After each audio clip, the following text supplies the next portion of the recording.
Hey everyone, thanks for tuning in to another episode of Dad Talk, where I bring on dads and we talk about what they want to talk about. It's pretty simple. And tonight I'm going to bring on Mike G, and we're going to talk about instilling liberty without politics. And we'll probably go ahead and talk about some other things. Who knows what we'll get into, but that's for tonight's show. So, in just a moment, we'll be right back.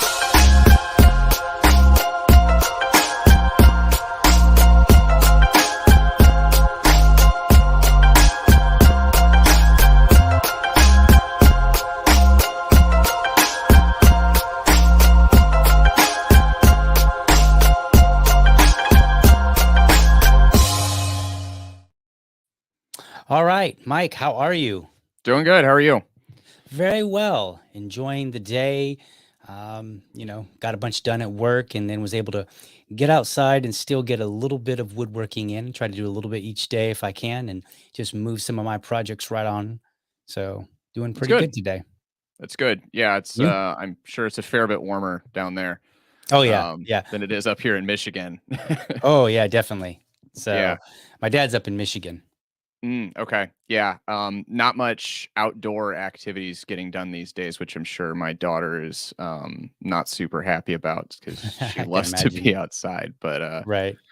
bundling them up like the Michelin Man and then having them run around is, not the favorite thing for a 1.5-year-old to do. So Right. No, I could totally understand. Mine is so my son is 4, and he seems to be impervious to the idea of cold weather. Now we don't really get real cold weather, at least if we're talking, in comparison to us, to you northern folks. mhm. But we still get what we consider to be cold weather, which is anything like less than 60. And but even if it's like it could be like 45 degrees, which is pretty chilly, Mhm. and he will still insist on like sandals, shorts, and a t-shirt. And we're like, well, okay. I mean, you Yeah. were born and raised in Florida, so I guess we got to give it to you. So, Yeah, yeah. I mean, I remember being a kid and running around in shorts and a t-shirt in cold weather, and then sometime, I think in the last couple of years, I've gotten to the point now where I just can't take it, and so right, I gotta bundle up the daughter. She wants to it's I think it's less about not her wanting to be outside than it is about, like, mom and I not right, wanting to stand outside in the cold for an right. hour while she's running around, so kids have a way with that, and it's pretty awesome to watch, and I Mhm. wish I could catch that back. Right. Not freeze my butt off every time I step outside. I don't think we've seen a 60-degree day in probably 4 or 5 months. Oh So, wow. that would be nice actually to have Yeah. that on a to for We've that to had a be few cold. 80 we've had a few 80-degree days just this month. So, Yeah, no, that would be nice. um, but on the other hand, you have to be willing to deal with like the 94-degree days with like, 70% humidity. Mhm. That can be rough on some people. It doesn't bother me so much, but it can be rough on people. So, Yeah. Yeah, I'm sure. Yeah, so, growing up, so I'm an Army brat. So my okay. dad's been in the Air Force military. brat here.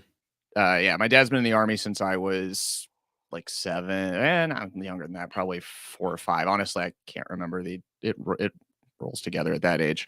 Mhm. Um, and it's one of the things that made me think about with my kids, with the idea of like instilling liberty without politics, is I was raised in an Army family. Mhm. It's not like my parents ever pushed, like, let's say, any one political idea. They have their leanings. Mhm. And like we grew up, it's like I grew up in a pro Bush household. Like I grew up in a conservative Right. household, but it's not like it was ever pushed on me. And um, I developed, at least coming into my 20s before having kids, I developed my own sort of ideas on politics that I realized were centered around what I was raised with without it Right. ever being let's say explicitly pushed. And that got me thinking with my kids, because so my oldest daughter, it's my daughter is my oldest. She's a year and a half, actually closer to 20 months now, probably still Mhm. we're still measuring it by months. Right. And we just had our second, and he's like 10 weeks old. And as soon as she was born, I wasn't like, we weren't expecting to have kids. Actually, at the time, my girlfriend and I, we were dating for 2 months. Mhm.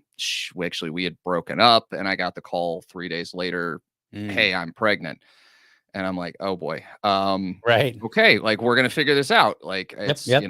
we gotta deal with this. This is, Mhm. I'm gonna be there for my kids." And I'm pro-life, so, like, we're not gonna have an abortion or anything, so we're having them. Right. And not long after, like, during that time period too, was when I was starting to really come around more to the liberty side. It was, going through the COVID stuff and getting into the 2020. It would have been, yeah, like late 2020 at the time. Mhm. Um, my political opinions had swung from being conservative to full-blown anarchist, at that point. Like, so I made a big jump, and then it got me thinking, I was raised in a way that didn't have an explicit view pushed on me, but it was just culturally around me because of the type of people that I was around, and it got me thinking. So how do I raise my kids to embody the ideals that I have without weighing them down with the politics of it or the Mhm. explicit political messages? And it's something that's been sort of weighing on me, and I've done through my podcast Fundamental Opposites. Myself and a buddy of mine sit down and every week, and he's actually a very Catholic, and he's voted Democrat his whole life. So, we can't Mhm. really be that much more opposite, hence the name, and started talking about stuff. And in the last couple of months, I really dove into like the history of homeschooling and the history of public education in the country. And I think that's where I've started to land, in terms of instilling liberty without politics, is that it all starts at home, and it starts Right. with homeschooling your kids and bringing them up, but thinking about doing so without explicit political messaging. Right. So, it's how do I say it? Maybe I'll get into like another little anecdote, but my daughter recently has gotten into Disney. She Mhm. like Disney movies and stuff, and obviously Disney is one of those things that these days has gotten pretty like politicized in its own right, and they have. I'm Mhm. sure in Florida, you've seen a lot of the way with the DeSantis versus Oh, Disney. yeah, it's a disaster down here. Yeah. And so I was like thinking about it one day, and I guess this is just further building on like why I didn't want to do this. Is my daughter likes to watch the old Disney movies, but I don't want to give my money to them. Right. Um, and so I just had this sort of realization that I don't want to punish my kids for my politics either. And it's actually something I wanted to sort of ask you about, since you have a kid that's older. Right. How have you started, like, let's say, how have you tackled this, in terms of raising your kid in a way and educating them in a way that, is in line with what your ideals are, but without having to be so explicit or so, let's say, Right. Well, heavy he's politics? 4, so it's a little easier for me right now. I don't know how old your children are. Um, but mine is 4, so I don't really have to worry too much about the political message, at least in my mind, because I'm not gonna be like, if I don't want him to watch something, I'm Mhm. not gonna be like, "Son, you can't watch that because it's woke," or something like that, right? Like that's just not gonna be Yeah. where I go with it, right? On the other hand, I tend to be pretty flexible. I'm like, "Look, if if it's not really causing harm, I don't really have a problem, or if it's not inappropriate." Yeah. And for me, inappropriate would be, like, I'll give you a really good example of what I think of as inappropriate, but not necessarily harmful. Okay. Mhm. Um, we were, this was before he could navigate the button himself. And, and at the time we had an older machine, so he could only watch Netflix. Now he can watch like Netflix or YouTube. And I've got like the YouTube children's settings and all that. Mhm. And, so he would point on the screen to something that he would want to watch.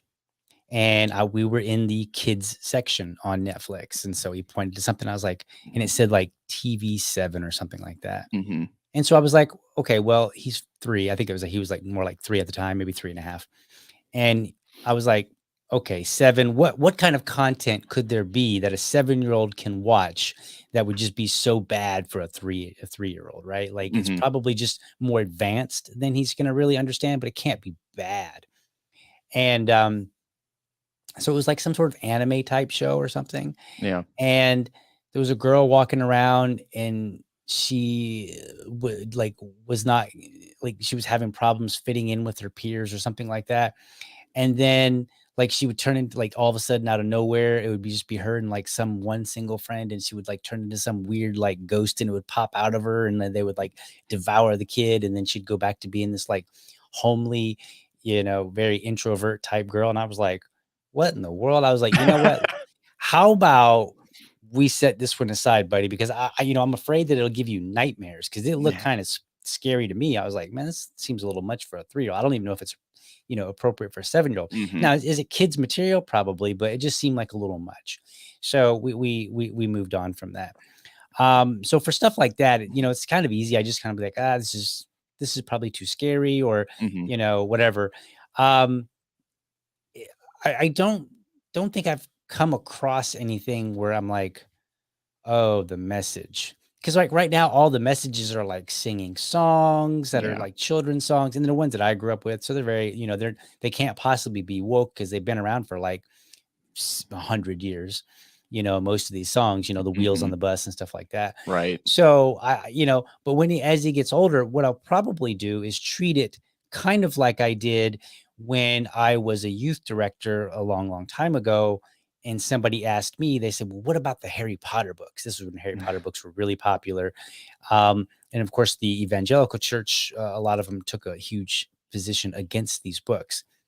And I just told, I was a youth director and a mother came and asked me about it. And I was like, honestly, they're just a story. And I'm like, if your Mhm. kid can't read a story, and there's nothing inappropriate. I mean, it wasn't 50 Shades of Grey story. It was No. just a teenage story. And I get it. It was witches and magic and all this other stuff in there. But like, I just kind of like, eh, like I Mhm. don't, I, I guess I have a very, I don't care attitude unless I absolutely have to care. Right. And then as far as raising him, I'll just teach him, what I think are the fundamentals, like, don't hurt people, don't take their stuff, share when it's appropriate to share, Mhm. you know, don't be mean to people. If you get angry, like we got him a little punching bag, and I'm like, all right, if you get angry, you go punch on your punching bag instead of like throwing your toys or something like that, It's a right? good idea. So I just try to focus on the very basic stuff, the core Mhm. stuff. And because when I was growing up, and you may identify with this. When I grew up in a very evangelical Republican household, and I was once upon a time very evangelical Republican myself. Mhm. And I managed to get to libertarianism, and there Yeah. was no consideration.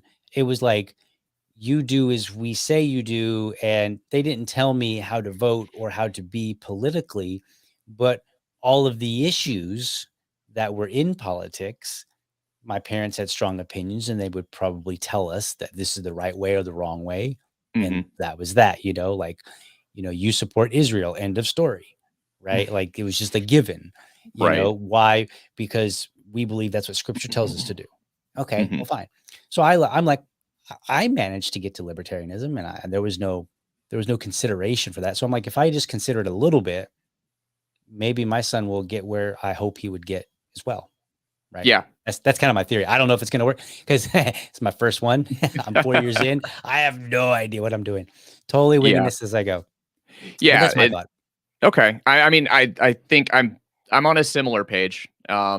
So my daughter's like I said, I think she's like 1.5. So she's Mhm. young. And so I'm thinking Right. about this stuff way, way ahead of I think really when it's gonna start mattering. It's just as this stuff is coming to my head, I'm starting Right. to plan ahead as I see things and think about it. Because like I said, I don't want to punish my kids' ability to enjoy what their peers would enjoy because I have a problem with Right. the company or something like Right. that. And it's Well, right. The Harry Potter you example is a good one.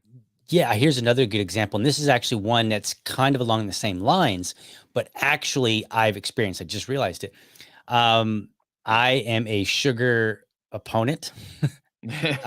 If it were up to me, we wouldn't have sugar in the house or any kind of processed food with sugar. Mhm. And for a while we didn't, when it was just my wife and I, because I'm the cook of the house. And so she's like, look, make tasty meals and include some meat on the plate and whatever. Like Yeah. she's pretty open to things, right? And so I just basically end up getting rid of all the sugar in the house. Now my mother-in-law came to stay with us, and so she's like 80 years old, and she wants like snacks and cookies and stuff like that. And I'm like, well, Mhm. you're 80, so I'm not going to tell an 80 No, year old woman Yeah. what you can and cannot eat, right? Mhm. And then my son came along, and then I was like, oh, what am I going to do when he's old enough to go to an event and we're the parents that need to bring cupcakes, Yeah. right? Yep. And I decided in our house, um, for the most part, it's okay to have like something, like a keto cupcake or something like that. Mhm. If I happen to have a particular recipe that has done well with friends, then yes, maybe I will use that recipe for him and his friends. Mhm. Otherwise, I'm not going to ask him to shoulder the weight of that decision, because kids can be kind of cruel. So Yeah. they'll tell him. I mean, if I bring him some, yeah, I mean, we've all had that vegan whatever dessert and been like, no. And your friend's like, oh, you can get used to the taste. And you're like, no, I won't. No. Right. Our friends are polite usually. Kids aren't. Kids are not. They'll be like, "This tastes like garbage. Your dad sucks, or your Yeah. mom sucks," right? And why would I want my kid to go through that, right? Yeah. Now, that doesn't mean that for the sake of his feelings, everything is off limits, or I'm sorry, Right. everything is within boundaries.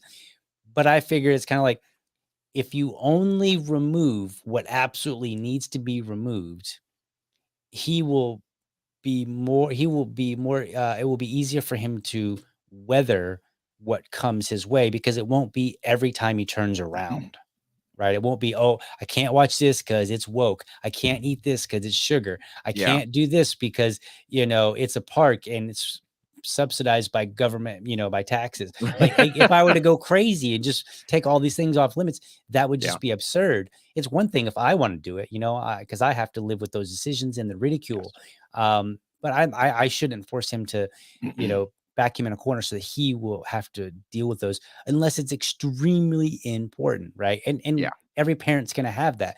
But all the other, yeah, you got a daughter, so I'm sure one day, but all the other girls get to wear it, and you're gonna be like, not in this house, right? Right? I Yeah. mean, there's gonna be those kind of things where you put your Yes. foot down, and it's gonna be hard enough as it is. But as long as that foot isn't going down on everything, I think Right. that it's easier. Yeah. And as you were talking about that, it drew the parallel. So I'm 30, I think I'm 31 now. I lost track at some point. Right. So I grew up like Harry Potter was the thing when I was like I was a teenager, that came out when I was that age. And I remember I'm not quite young enough for the whole, satanic panic thing, but Mhm.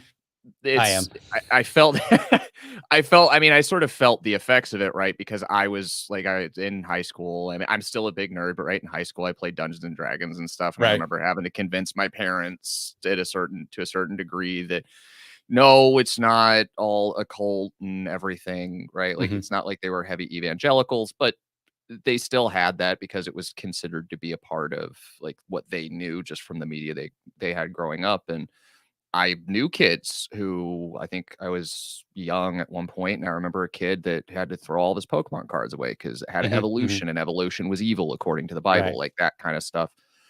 And yeah, that's exactly the kind of thing that I want to avoid. I think it's not going to, let's say, to my opinion, probably not going to be as severe or significant Mhm. because it's not, libertarianism isn't exactly known for having a ton of rules, Right. but it's it like you said, it's something that I can see happening from time to time. And so balancing the impact of how this is going to affect my Right. kid versus how I feel about something, um that whatever I can do just to lessen the impact on them is Mhm. going to be the right way of going about it. So I like that perspective. That's a a good one for me because I'm Right. super fresh in this right now and trying to figure it out before I get there, hopefully, at least for as much Right. as I can.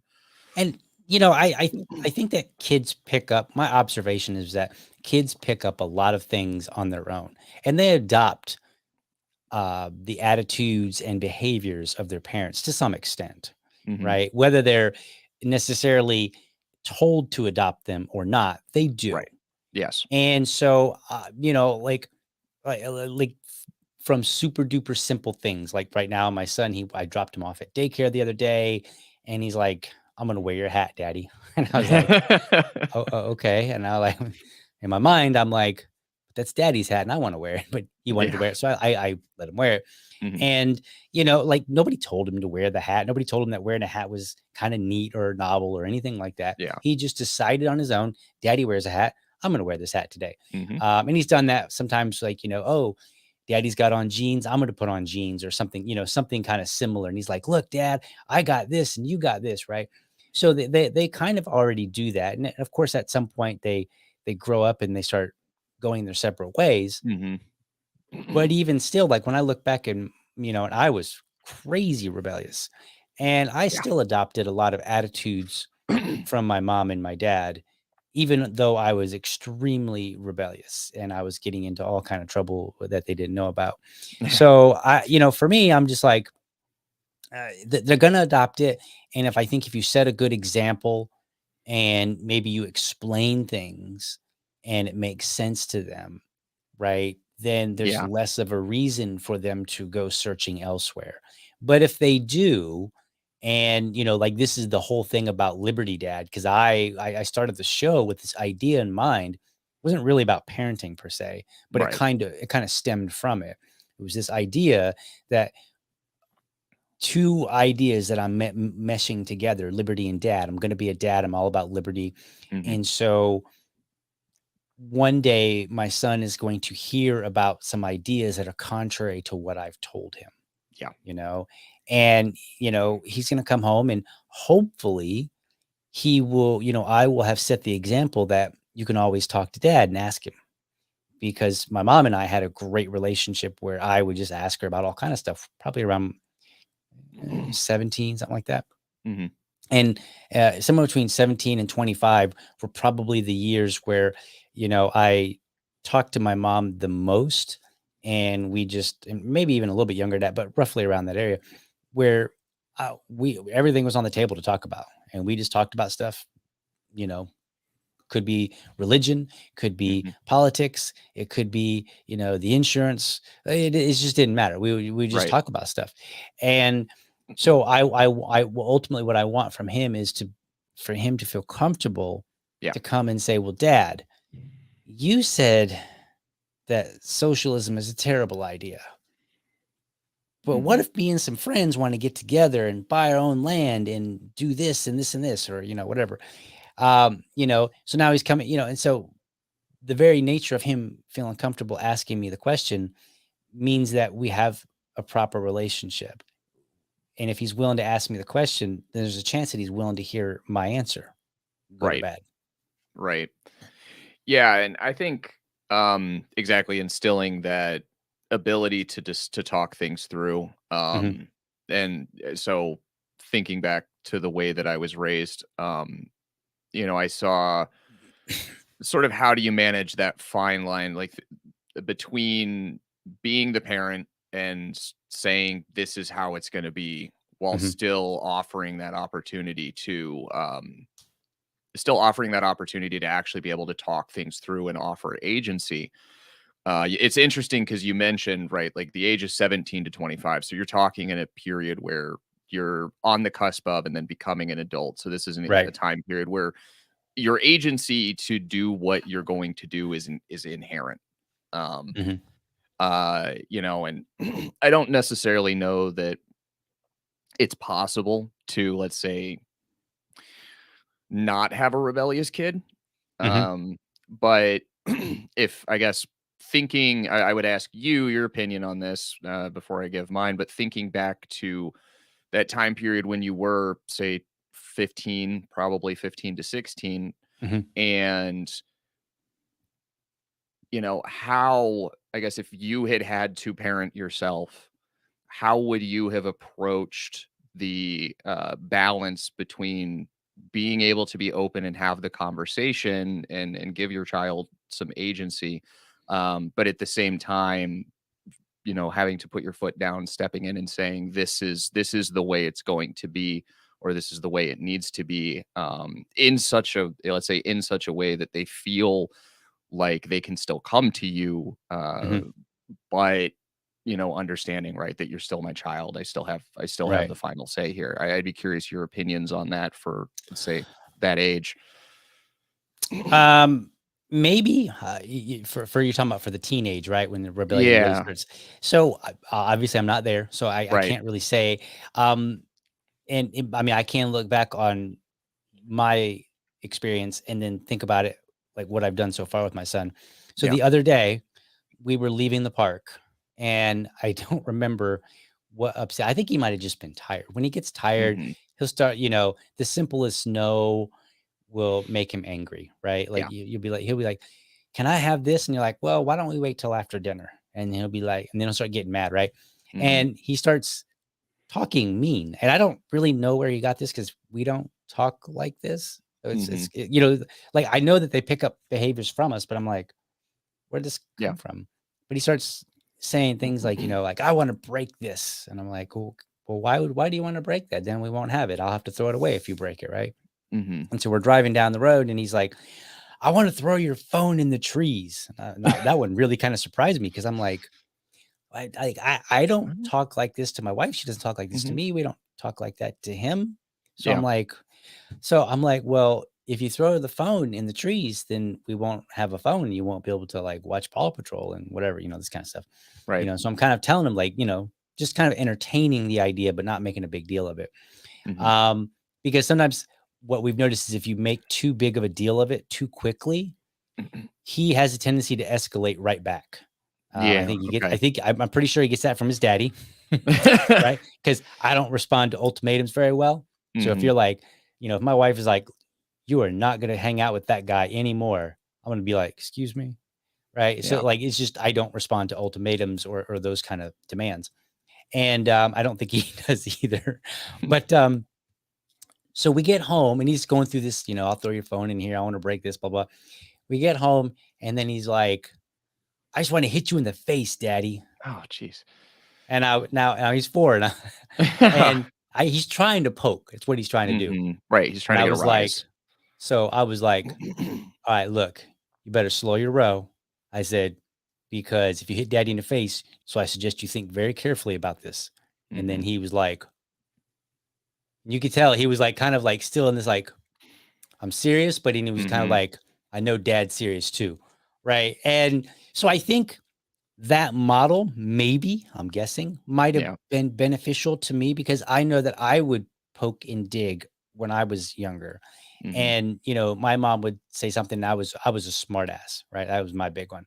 And if maybe she would have, and I'm not criticizing her, but I'm saying like maybe her response to me would have been more along that line, it Hmm. would have it would have helped balance me in the sense of not giving me a reason to escalate further, right? Yeah. Because I would say something, well, what makes you say that? Why would you say something like that to your mom? Do you really mean that? Like it would just I think it would have disarmed me, right? Hmm. And so maybe that model of allowing things to progress, but then saying, all right, here's the line, Yeah. you know, um, because for me, in the sense of my son, he, saying I'm going to break stuff, it's usually within his reach and he just talks about it. So I'm like, Right. okay, he's just talking, right? And most of the time it's usually his toys or something really like I just want to break the car door. And I'm like, oh, okay. Well, why would Hmm. you want to then you'll fall out. Um, or I want to throw your phone in the tree. So it's like really exaggerated, right? Right. And but the punching someone in the face, like all of a sudden now I'm like, all right, well, let's not make threats toward people. Yeah. um so we got to draw the line somewhere. Now I don't know if that's the right way to handle things. I don't know. I'm Hmm. just what I'm just trying to do is just and it's hard because sometimes I'm not in the mood and his button pushing works. And, It's going to. and because he's really good at it. And so to me, I think that's the best way to escalate. I'm sorry, to de-escalate things Mhm. is to have your line, but allow a little bit of leniency for someone to be angry. Because a lot of times when people are angry, they say stuff that they really don't mean. It's like, I'm Right. angry at you. And I'm like, I might say, like, Mike, I could just slap you upside the head right now. And if you escalate it, you might go, oh, if you smack me upside the head, I swear I'll beat you with this crowbar, right? Like all of a sudden Right. it's just this, then it becomes a game of escalation. Like who's going to escalate to make the other one back down? Yeah. Um, and 4-year-olds don't really have this back down point, so it's easier to Right. de-escalate. Right. So because Yeah. he's gonna take it to such a limit that I'd have to like throw him, like Mhm. physically toss him, and then he still might be like, okay, so here's what's gonna happen, daddy. So Yeah. I guess that's the only answer I've got is just to, try to give somebody give them the benefit, right? Like, hey, they don't mean it. Mhm. Why escalate it if we don't need to? Let's try to work this out as peacefully as possible. But there does come a point where we draw the line and say, all right, you're crossing the line. Knock it Right. off. Yeah. No, I was thinking back to it, like you kind of made the comparison, like, okay, so if my mom had handled this way, how would I have responded? That's a similar Right. thought process that I've gone through. Um, because I mean, being a military kid, I spent most of my time with my mom. Dad's gone a lot, so yeah, Mhm. I feel it, right? Right. And I think about getting to like if I draw sort of the analogy to my wife and I, right? If we get into an argument or something, Mhm. it's the one thing it always seems to I should say she does something kind of similar in terms like let's say not in the same if you do this it's going to be it's more getting at the heart of like why are you acting that way to me Mhm. um and sort of turning the question back on me to say, "Hey, what have I done to deserve this?" Right. Which I think is sort of at the heart of what you're getting at as well, but you're trying to explain it to a 4-year-old. Right. Um, and I think if my mom had done that to me as well, it'd been very clear, what have I done to deserve this? At least then you've turned the conversation around to Right. um, actually making somebody think instead of acting in anger. It's acting. You're having to internalize and deal with your own emotions. So Mhm. yeah, I've definitely I think that'll be a good one. Not right now. I don't think my kid has enough internal thoughts at this moment to Right. figure that one out. It's usually just a timeout. But what came to my mind was, and I think this was something that, as well, my mom and like my parents tried to save me from was the consequences of my own actions. Mhm. And so I've thought sort of in the context, like we said, okay, let's say my kid comes to me someday and says, actually, I think that socialism is the best, or I'm a Marxist now. And yeah, I cringe at the idea of it, but the thing that comes to my mind is, okay, then that's what you're gonna like. If that's what you're gonna do, like I'll tell you, I'll make you think about it, but deal with the reality of the decision that you're making and Right. see consequences of your actions. Um, that's as far as I've thought. That's where I Right. think we want to instill with our kids is, hey, if you want to do something stupid, I'm gonna let you do something stupid, Right. and it's gonna No, I turn think out bad. I think it's good and healthy. And I think that sometimes, the parents that try to save their kids from their bad decisions too much, I think ended up becoming what they call helicopter parents, right? Yeah. Those are the ones who were constantly like, "Oh my God, I can't let him fall. I can't let this. I can't." And it's like, no, they need to fall. I mean, there are certain like here in Florida, it's very very common to have tile floor all over the place. Like so, most Hmm. of our downstairs is tile.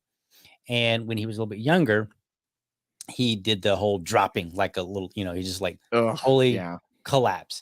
And so you would, when you get upset. So we would catch him and then Mhm. let him then kind of gently put him down. Cause I'm like, you can't just drop from a standing position to the floor No. with your head on the tile because it's going to hurt.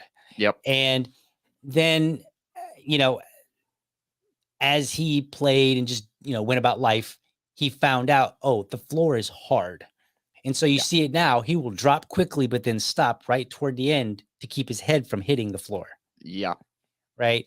And so I think it's healthy to allow them, to experience some things, maybe dampen it a wee bit, Mhm. so that you don't have to go to the emergency room. Right. Um, but give them that experience, because then I think that that allowing a kid to have as much freedom allows them to experience things little bit by little bit by little Yeah. bit.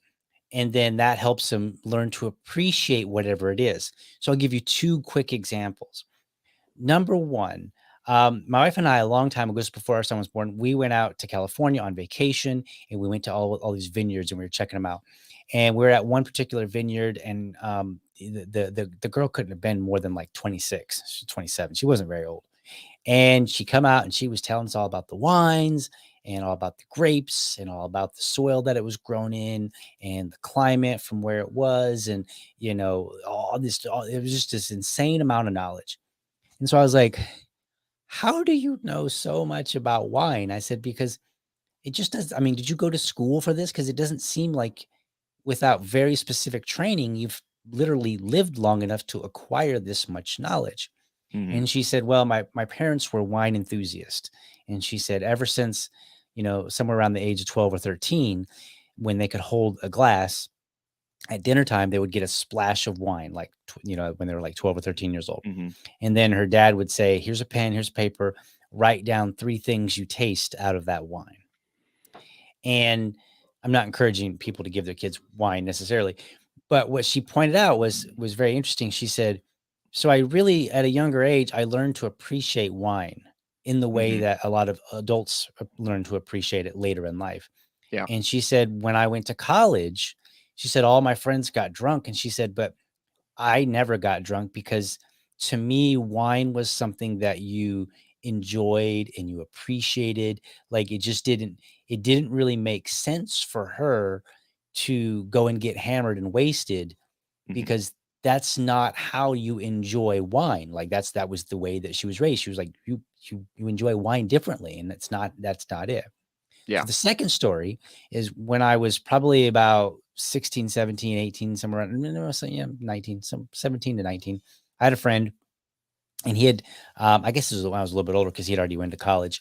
So it's probably in my early 20s, but he had went to Bible college, and he said, um, he said the most interesting thing, he said, and I didn't realize this, he goes, you know who are the wildest ones at college? And I was like, "Well, I don't know." And he's like, preachers' kids.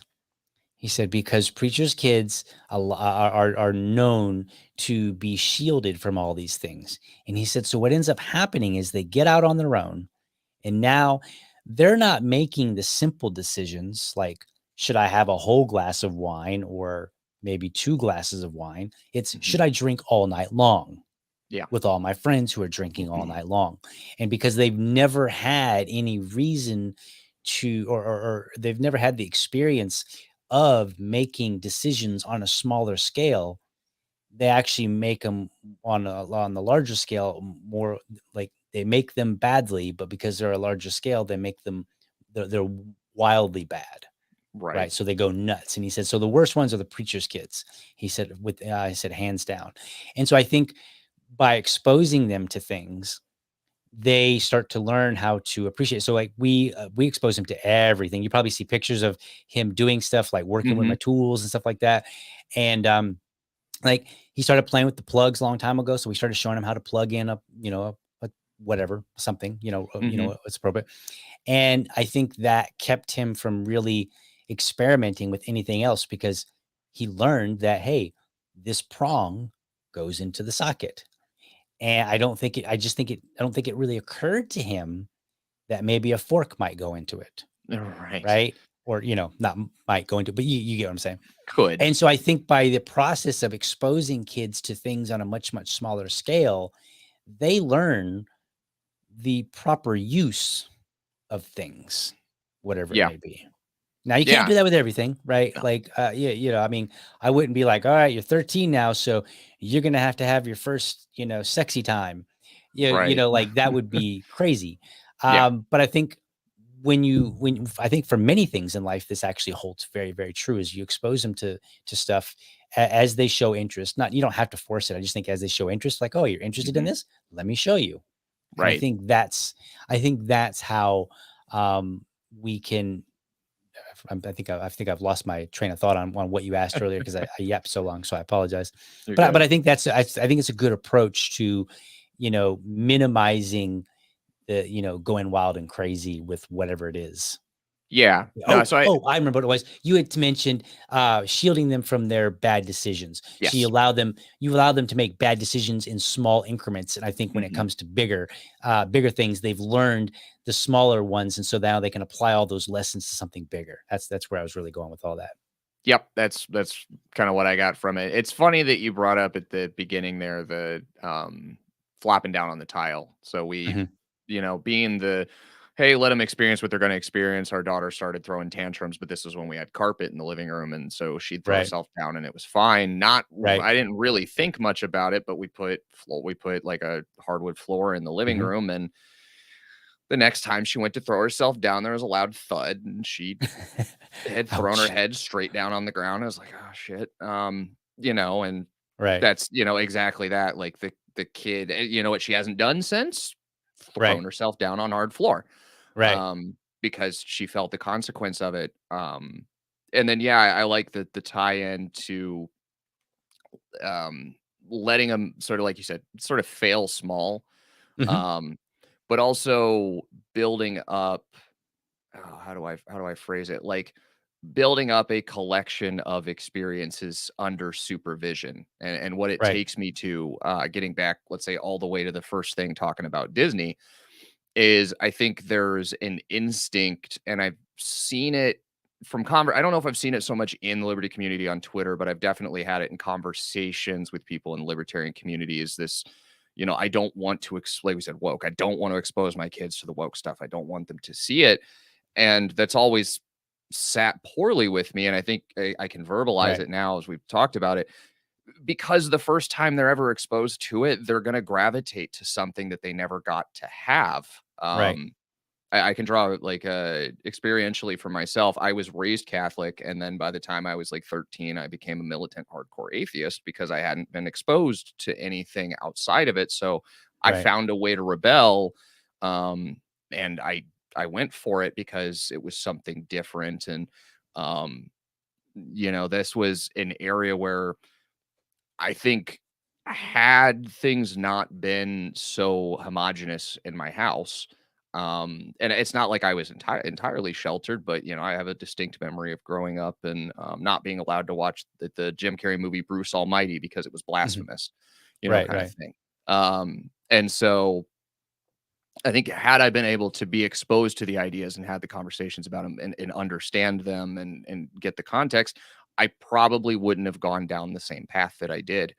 So I really like that as far as sort of the instinct to say, hey, you gotta let your kids become exposed to these opposite ideals so that you can have the opportunity to talk to them about it in a context where, or let's say manage it as a parent in a context where you actually are going to be a part of the conversation rather Right. than too late at 18, 19 when you're not there anymore Right. to really help them with that. Um, I so think the yeah. other thing is also allowing a child to, or your kid to experience things that may actually be fleeting. Mhm. Or they don't like, I think we unintentionally assign more thought to something than a kid does, right? So I met a guy, he was actually on this very show a while back, and he's not part of the Liberty community. We actually met through a dad's group on Facebook. And um he had posted something like, I think he had a pink shirt on, and he was like, "Hey, Mhm. boys can wear pink too, it's okay, it's not girly," or something like that, and he didn't mean it in, like, a drag type way, he just meant, like, men wear a salmon shirt, but it's Yeah. pink, but we call it salmon, so we're masculine. Um, but that's kinda what he meant, like, like, it was don't make a big deal out of it. And I remember, I don't know how many times I seen the question come up, a guy would be like, um my 3-year-old is playing with makeup with my girlfriend. What do I do? And I'm like, "You don't do anything. Let Like, them. what do you need to do?" Like, they're clearly just experimenting because they're seeing your girlfriend or your wife, Mhm. play with the makeup, and they don't, in my opinion, when they're 3, they don't really have a concept that, I mean, they may see mommy do it and not daddy, but I don't think they really understand, why. I don't think they understand, Yeah. like, any kind of gender association. I think they just feel like mommy does it, daddy doesn't, for whatever reason why. Like, Right. they literally have 2 people that they've seen put on, 2 people that they've seen, one puts on makeup, one doesn't. So Mhm. I don't think they really have much context to it. And so I'm like, it's no big deal. Like, if your wife or your girlfriend are, like, oh, we'll play with, put a little lipstick on you and a little whatever blush, that's fine. Like, I don't think it's a big deal. Mhm. And then I say, but if you feel like you want to make sure that your son is, getting proper masculinity, I said, when it's time for you to have an experience, then go out and do something fun that you think is masculine. Go out Yeah. and go fishing or go hiking or, go climb a tree or whatever. I don't, go find something that you can enjoy with him so that, he gets that masculinity that you feel that he needs, and let the other one go, because chances are eventually he'll probably stop wanting to play with the makeup. It was novel, it was Yeah. just this novel thing that he started doing. So, like, my son, when I saw that picture, I just so happened we were taking our son to this gym class. It's like this where it's kind of like partially structured, partially unstructured play, and they will teach like fine motor skills, gross motor skills, and stuff like that. But then they also let the kids just run around and play with all the different toys that they have and tumble all over. And they have like, you know, small little like playground equipment that's inside, playground type equipment. Mhm. Yeah. And they would bring out like all these little cars that they could sit on and run around, on the cars. Yeah. And it seemed like my son would always go grab the pink one. Yeah. And so I took a picture of him. I just happened to take a picture that day of him on the pink one, sent it to my wife, and I was like, "Oh, looks like he's going for a pink one again." Mhm. And and then when that guy posted it, I was like, "Yeah, my son just tonight, he chose his pink thing." And then ended up we ended up getting these shoes. They got some pink on them. I don't think that Mhm. they're. I mean, I guess you could argue they're girly, but I don't think they really are that girly. I think they're just, you know, Sort of they're neutral. not super duper boy stuff, but they work. They work for a Yeah. boy, and he likes wearing these shoes. But otherwise, he doesn't seem to take to anything else that is super feminine. Right. So I'm like, why bother? Who cares? So Yeah. I think for some things you can just be like, I don't really care. Maybe it's a phase they're going through. Maybe he'll like pink. Maybe he'll be the most burly guy. He'll grow up, go to the gym, lift weights, get huge muscles, be super masculine, be a CEO, and like pink. Right? Right. I don't know, and I don't really care. So I Yeah. try not to. I try to care only when I have to, and that may sound bad, but I think that parents sometimes care when they don't really need to, Mhm. and, just, like, let them. "Okay, that's fine. You wanna you wanna play with this? That's fine. You wanna," I'm trying to think of what ties into what parents might stop them from doing. You wanna watch some Disney something, like, you Right. wanna watch all the Disney princesses stuff, and maybe it's getting a little woke, it'll probably be okay, Yeah. Now, now if it's I could see where they're like, if you're sending them to a school where, that's part of the curriculum, and then Right. they're watching Disney and then this and then this and this. And then, at certain point, yeah, like they're getting fed, I think, too much, Right. so, and I think schools, a choice of school, if you don't homeschool, is absolutely the place to really consider that and be like, all right, what's your curriculum like? Mhm. Are you going to be asking my toddler, about their pronouns? And if that's a problem Yeah. for you, or if that's what you like, whatever, those are questions I think that are very appropriate to ask those schools. And that's the time to exert your authority as a parent.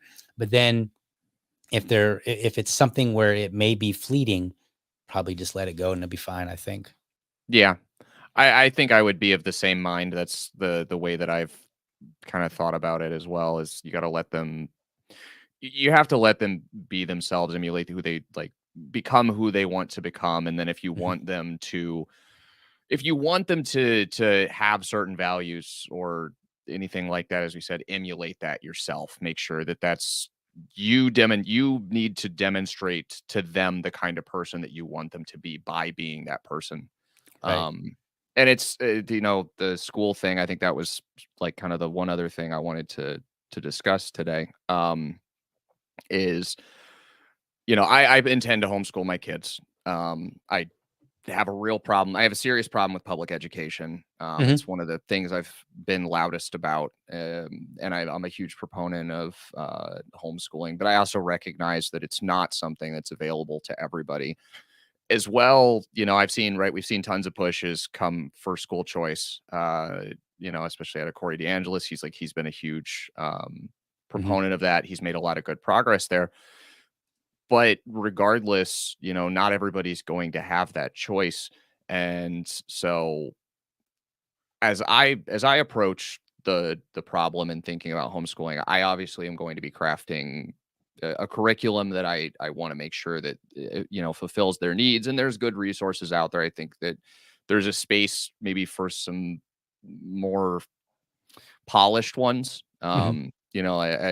I don't know how much experience you've had with the homeschooling side of things, but there's a lot of really great let's say fully There are. finished curriculums that are in like the Christian space or the Catholic space, things like Right. that it's sort of all in one. You get it, it's easy There's to complete. entire communities Yeah.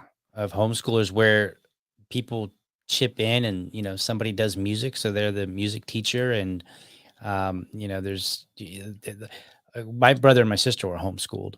Hmm. It was a little late for me because by the time my mom got around to the idea of homeschooling, I was probably like 11th grade. And so I was like, all right, well, it doesn't really make sense to try to homeschool you at this point. Um, but my brother and my sister, who are 6 and 12 years younger than me, it made sense for them. And so she Hmm. pulled them out and she homeschooled them. And they would she would like take them to homeschool group or whatever, and there was like a whole bunch of kids of variety of ages, and they could engage in a lot of things. And then also at the time, they could help each other out and say, oh, if your kid wants to play sports, because you pay taxes, your kids can actually attend and play on the local sports teams. Now that was up uh in Ohio. That was up in Ohio. I don't know what the Hmm. laws are here in Florida. I assume it's probably similar, that Yeah. if your kid pays taxes, or I mean, if you pay taxes, your kid can, you know, be in the extracurricular activities that are at schools. So yeah, I'm very much a fan of it, and I got to see it, and I think it's doable for a lot more kids these days than it used to be, Hmm. for sure. Um, I don't know if we're going to homeschool. He seems to be doing very well, with the Hmm. exception of reading. And that's because I personally haven't done so well with the whole teaching him phonics. Hmm. That one's just, for whatever reason, that's the one thing that I like. I know how to read and I can read very well, but for some reason, I didn't realize that the teaching the phonics to help him recognize letters and how they're supposed to sound, Right. for me, was much more difficult than I expected it to be. I think once we get Hmm. past that hump, I think we'll be good to go. Maybe I can homeschool them, but we're looking at different local schools. And I like you, I'm really opposed to the idea of public school. And I was like, no way in hell are you going to public school. Like, Hmm. they're trash. I went there. I know. Right. Yeah. Yeah, and that's something that I'm trying to think of the way to phrase this. It's especially in I think today's world, right? Homeschooling is more available to kids, I think, than ever before. And with the Mhm. the tools that are out there online, like Right. YouTube is an invaluable resource. Oh There's yeah. tons of stuff that wasn't there when I was growing up. It's really great for supplementing for parents. And I guess I would say for parents that are on the edge about homeschooling.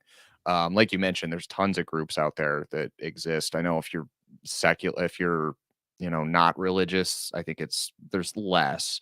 Right. Um, but there are groups out there, and then so to me, to parents that are thinking about homeschooling your kids, the amount of information you can get out there for virtually free is Mhm. limitless if you're willing to put in the time and energy to do it, Right. which I think if you're gonna be committed to trying to raise a child that is going to have that liberty mindset without having to be sort of explicitly political, you have to take that matter into your own hands. You can't outsource that to somebody Right. else. And that sort of, personal responsibility is a huge aspect of Right. libertarianism, right? It's one of the biggest things that um, I think is one of the reasons why it appealed to me in the first place, Mhm. because personal responsibility is, I think, to me, it's the biggest thing that really kind of helped me get my life together, was understanding exactly how, no matter what circumstances you were in, no matter what was thrown at you, the way you handled it, the way that you've gone through your life and the decisions you've made,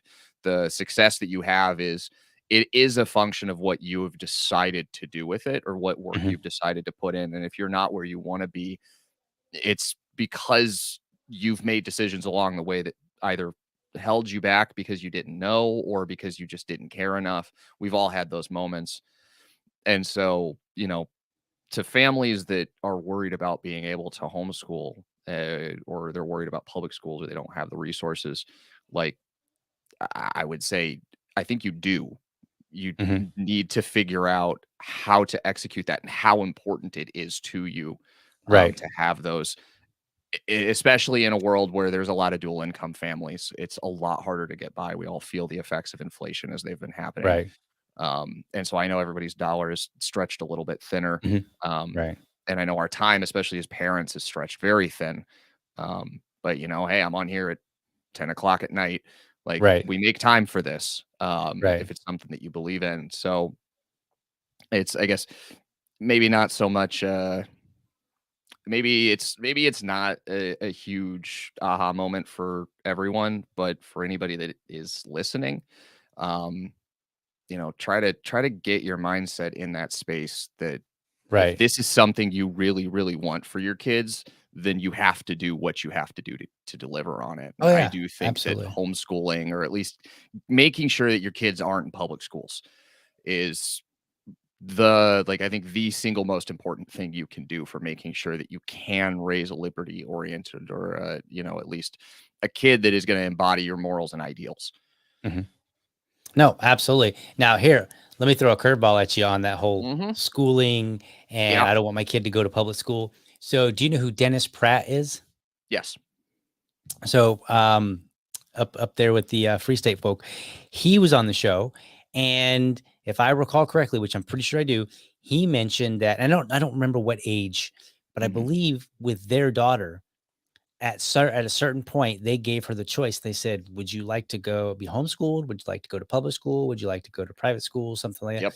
And I think at one point she did choose public school. They let her go to public school, Hmm. and the only stipulation I think, and this has been a minute, so I may be misremembering this, but I believe the only stipulation was you have to see it through the whole year. Yeah. Um, so so they taught her, you know, they gave her that freedom to Hmm. even make a choice that they might otherwise not have made, Right. and then said, "Okay, well, now this is something that you have to see through, at least for the duration of the year." I think that was the stipulation. Yeah. And I think that's a really great model if you're talking about, like, I want to teach my kids to be Yeah. liberty minded in personal responsibility, is to say, okay, I'm even going to give you the option to choose something that I would actually not do. Yeah. Right. And like, now I don't know in this house that I'm going to let my kid go to public school. Maybe if it's a really nice public school and he's like, oh, I want to go to this one. And it's like, Hmm. the super nice one. Maybe, yeah, maybe we'll see that one. But no trashy ones for sure. No. And, and then just say you made your choice. Now you have to live with that choice. And then they learn, I think, Yeah. the ability to, oh, I remember I didn't like this school. Hmm. Now I got that choice again. I better choose a little bit more wisely. It's kind of like, all right, do you want the marshmallow or the cookie? Yeah. because you can only have one, but you can't have both. And then you literally put the other one away and like, oh no, you picked, this is what you get. Right. So Yep. I think those kind of, that model is actually a good approach, I think, to helping raise healthy kids that recognize, liberty without necessarily imposing it. Yeah. No, I really like that, because it's I mean, we already talked before in this about letting the kids experience the consequences of a Hmm. decision that they make. And so, yeah, finding that balance between the level, let's say the level of consequence that they can experience depending Hmm. on what's age appropriate for them is going to be crucial. And then, right, that to me just makes it all the more important to maximize on every opportunity that you have to make sure Right. that you're raising a child that, you know, embodies the ideals that you want them to embody. And that's Right. not just Prescient and Liberty, but it's for anybody. If there's something that you want your kid to put forward, or you want them to carry on that idea that you really think is exceptionally important, then you need to maximize on every moment that you have to start Right. teaching that. And it's yeah, it takes me back to what you said about the wall plug. I hadn't even considered, like, my daughter's been screwing with plugs. Like, actually, that's been the last week is when she Hmm. started doing that. So it really stands out as Yeah. a common thing. And the whole time, like, we've just been, don't go back there. Hmm. Hey, don't go do that. And not really because, like, hey, I'm worried she's gonna hurt herself, because it's they're all like the stuff that we've got, at least in the walls, childproof. It's like those ones with the child lock on it. It's Hmm. more just like, man, I don't really want to have to go back there and deal with like plugging all my stuff back in. Right. Right. Um, but yeah, thinking about, like, the way you said it, letting them using that as a teaching moment, letting them experience what that is so that they can learn. That really would be like absolutely capitalizing on every last opportunity that you can to instill these features that maybe don't seem libertarian or liberty oriented on their face, Hmm. but ultimately are things that are related to raising a libertarian child, like understanding personal responsibility, understanding accountability, and the effects of their actions. Because I think that's ultimately what comes to the core of being a libertarian, is that you are responsible for yourself, you're responsible for your actions, that you have to take ownership of that. You can't outsource that to somebody else. And so, um, I think I've sort of said it this way, when people ask me, like, why do you think so many people prefer the state? Why do you think there's so many people that are saying, yes, tax me more, give me more stuff? And getting back to the helicopter parenting, I've kind of said, well, you have the generation I grew up with and the one that's directly under me. They spent their whole lives being bailed out by their families, being Hmm. given what they needed to survive and not facing consequences for Right. anything that they've done. So they've gotten to a point where they step out into the real world. Now they have to face consequences for stuff. And their only response that you've built into them to give them is to look to an authority figure. And so they look to the one that's right there, ready to bring them in. Because the moment you're 18, right now you're 18, you're brought in, and oh, I need your vote. And that's right. It's sort of a predatory behavior that comes from the state to come in here and say, Right. hey, I need your vote so that I can get my win, so I can get my paycheck, I can get my lobbying, whatever. And now you've put yourself, or they're in a position to desire that, Hmm. because you didn't raise them to understand the consequences of their actions, to feel the consequences of their actions, and to make them adjusted to being uncomfortable. Because that's I think something we haven't really talked about. And unfortunately, I'm running out of time, so I don't know we'll be able to get Yeah. too deep into it. But letting No, your no, child we're getting experience up there in time. discomfort. Yeah. Yeah, but letting your child experience discomfort, letting Right. them not just to fail, but legitimately, like, physical fitness. Obviously, you've said you're, you don't have sugar in the house. I'm assuming you're also, What we do, because we got grandma.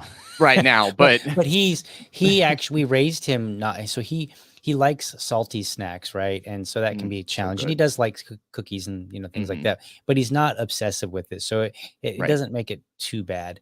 Um, and but I think ultimately when you're talking about the state, and we can probably end on this note here, Yeah. or wind down here. I think the biggest thing that we can teach our kids is to appreciate what personal responsibility brings. I think a lot of times when people approach the idea of personal responsibility, and I don't mean in talking about it, I mean in actually applying it. I think that there's a certain fear, like scary, like Mhm. that people, they didn't learn how to enjoy the freedom that personal responsibility brings, because what personal Yeah. responsibility really does for you, for me, I grew up and my mom was like, you're going to help me pull out a sink, you're going to help me sand the floors, you're going to help me change the wallpaper, you're going to help me build this, do that, cut this, whatever, all these things, right? Like we Mhm. built a huge fence, like 17 8-foot sections from scratch, every single board, cut every single board, painted them. It took us a long time, dug all the holes, you know, and I didn't like it necessarily. But as I got older and I started saying, like, now I'm into woodworking. And so I'm like, Mhm. oh, you know what? This is really great. And, my wife's into real estate. So sometimes, these skills come in handy. So it's nice to know that maybe I'm not so dependent on everybody else. And I Yeah. think, and it's because even though my mom was more conservative, there was this teaching of personal responsibility, self sufficiency. That doesn't mean I have to always be self sufficient. I can pick and choose. Right. But the fact that, if if some if some shingles fell off my roof and I couldn't get a roofer out there and it's raining, I could go out there and make a quick patch. Mhm. Now roofing is not my thing, but I know enough that I could make a quick patch and, you know, maybe keep, a whole bunch of water from coming in my house. Right? Yeah. There's just like all these things that this freedom that it brings. And I think once you start realizing the actual freedom that you get from it, the responsibility portion is no longer intimidating. And I think that's why a lot of people prefer the state, because they're either intimidated for their own selves or they're intimidated on behalf of somebody else. Like, well, if we don't do this, what will happen to this other person? Right. And so Mhm. I think by teaching our kids to embrace personal responsibility, because yeah, it's work, but at Yep. the end of the day, that will provide you a lot more opportunities, especially as you go about your way and build yourself up. So if you become somebody that makes a lot of money, you can decide, do I want to fix everything in the house or do I want to hire somebody? If I hire somebody, hey, guess what? I know, or I have confidence that they're not going to get one over on me, because I have an understanding of how this stuff goes. So if they tell me something crazy, I might be able to be like, that doesn't Are you make sure any about that? sense. Yeah. Right. So I think that's what's going on with the state and with Yep. people really wanting it, at least in part.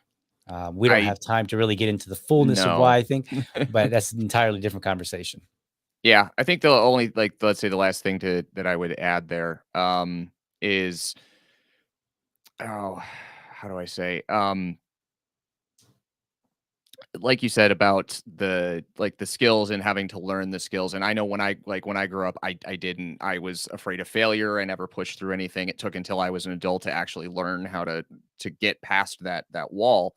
And I, not to go back and, let's say, rail on the education system, but it's one of those areas where I think homeschooling also offers that ability. Is right, everything is just push, regurgitate information. You're not taught a skill. You're not taught something that ultimately does require failure, because the education system is, here's this information, you better regurgitate it, right? But Hmm. learning a skill, learning a trade, like I work on cars.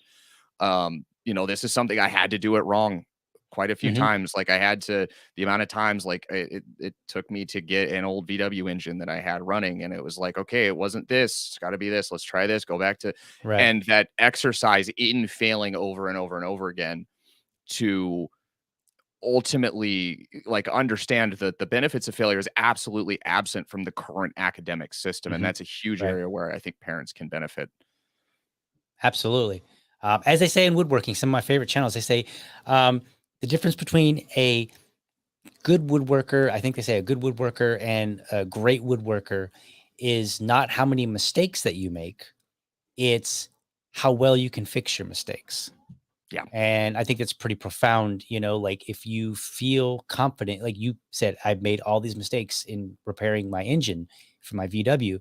Well, eventually there comes a point where you're not worried. I mean, you don't want to make a mistake, but you're not too worried about it like you used Yep. to be, because you know that, hey, I got the chops to be able to resolve it, Mm-hmm. right? You have that confidence that, hey, if a mistake happens, it's no big deal.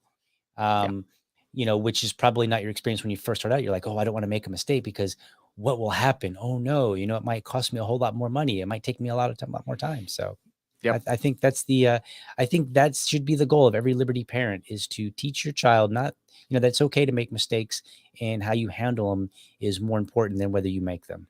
Yeah. It's amazing the amount of stuff I think that really just boils down to being a good parent that inherently applies to raising a libertarian. Mhm. So that's, at least those are the things that I would have considered to say, hey, this is the stuff that any parent should be teaching their kid. And I arrived at some of these ideas without being, thinking about it from a libertarian mindset. I'm just thinking about it like, hey, what is the stuff that I struggled with growing up, and how would I address it to make my kids better, get to where I got at an earlier age. So, Awesome. yeah. All right. Well, I'm gonna close this show out and then hang on backstage for just a moment, and then we'll chit chatter, for a second or two, or however long you need. So give me just a moment. Folks, thank you very much for tuning in. I hope you enjoyed Mike G. We talked about instilling liberty without, getting into your politics. And I think there's a lot more that could be said about this. Who knows? Maybe you'll want to come back on. We'll do a part 2, pick up where we left off. But there's a lot that we could talk about in that respect. And I think there is a lot to be learned. So if you are a dad and you or know a dad, and they have a lot of good ideas, or just they have a lot of ideas. They don't have to be good, like that's subjective, right? But if a dad that wants to talk about something, have them come on the show. It could be about instilling liberty without politics. It could be something else. It doesn't even have to be a libertarian. It could be a conservative, could be a liberal. It doesn't really matter. The show here is to lift up dad voices by bringing them on and talking about what they want to talk about.